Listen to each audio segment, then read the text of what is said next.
کوشر گوشت کے بارے میں ظاہر ہے باہر ملک میں جو لوگ رہتے ہیں وہ کہہ رہے ہیں کہ اگر ان کو نہ مل رہا ہو آسانی سے حلال گوشت جس کے اوپر باقاعدگی سے سب کا ہو کہ بھئی حلال ہے، تو وہ کہتے ہیں بسم اللہ پڑھ کے کھا رہے ہیں تو بس یہ ہو گیا۔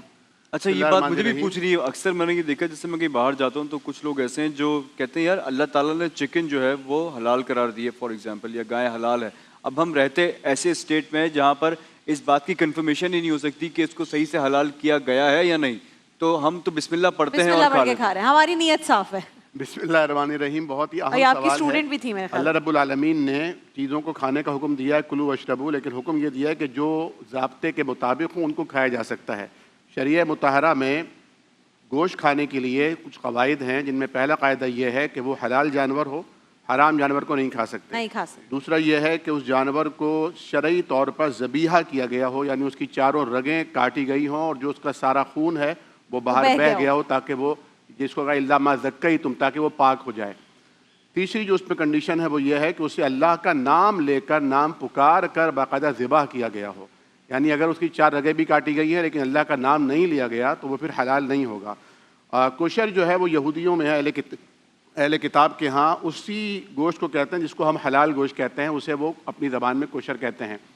اور قرآن کریم نے اہل کتاب کے ذبیحے کو حلال قرار دیا ہے کہ تمہارا ذبیحہ ان کے لیے اور ان کا ذبیحہ تمہارے لیے حلال ہے۔ لیکن موجودہ دور میں جو کوشر گوشت ہے وہ اہل کتاب کا ذبیحہ نہیں کہلایا جائے گا، وہ مشینی ذبیحہ ہے، کیمیکلی وہ ذبیحہ ہے، سلیٹر ہاؤس میں کیا جا رہا ہے، اور اس میں اس کا کوئی اہتمام نہیں کیا جاتا کہ وہاں پر ان کی شرعی ضابطوں کو پورا کیا جائے جو اہل کتاب بھی کیا کرتے تھے کسی زمانے میں، کیونکہ آج کے اہل کتاب وہ اہل کتاب رہے نہیں ہیں، کمرشلائز ہو چکا ہے پورا سسٹم، اور ایک پورا یعنی سسٹم مشینی ذبیحہ ہو جاتا ہے، اس کے بعد ایک ان کا ربائی آ کر وہ اس پر کچھ آیات پڑھ دیتا ہے، تو اس کو کھانا بالکل بھی جائز نہیں ہے، پہلی بات۔ دوسری بات یہ کہ یہ جو کہا گیا ہے کہ وہاں پر حلال گوشت دستیاب ہے، پھر بھی لوگ تساہل کرتے ہیں، اس میں بہت احتیاط کی ضرورت ہے۔ پاکستانی ایک عالم دین تھے ڈاکٹر محمد حمید اللہ رحمہ اللہ، جنہوں نے فرنچ زبان میں قرآن کریم کا ترجمہ لکھا تھا، اور ان کے ہاتھ پر لاکھوں فرانسیسیوں نے اسلام قبول کیا تھا۔ وہ وہاں پر تقریباً 45 سال رہے اور ایک دفعہ بھی انہوں نے وہاں گوشت نہیں کھایا،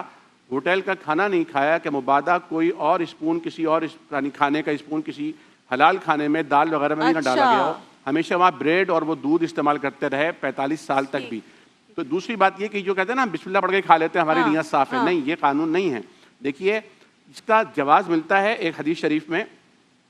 سیدنا عائشہ رضی اللہ تعالیٰ عنہ راویہ ہیں، صحیح بخاری وغیرہ میں حدیث ہے، حضور کریم کی خدمت پہ ایک مسئلہ آیا کہ یا رسول اللہ، صحابہ کرام کے پاس گوشت آتا ہے لیکن وہ لوگ ہوتے ہیں جو ابھی مسلمان ہوئے ہیں،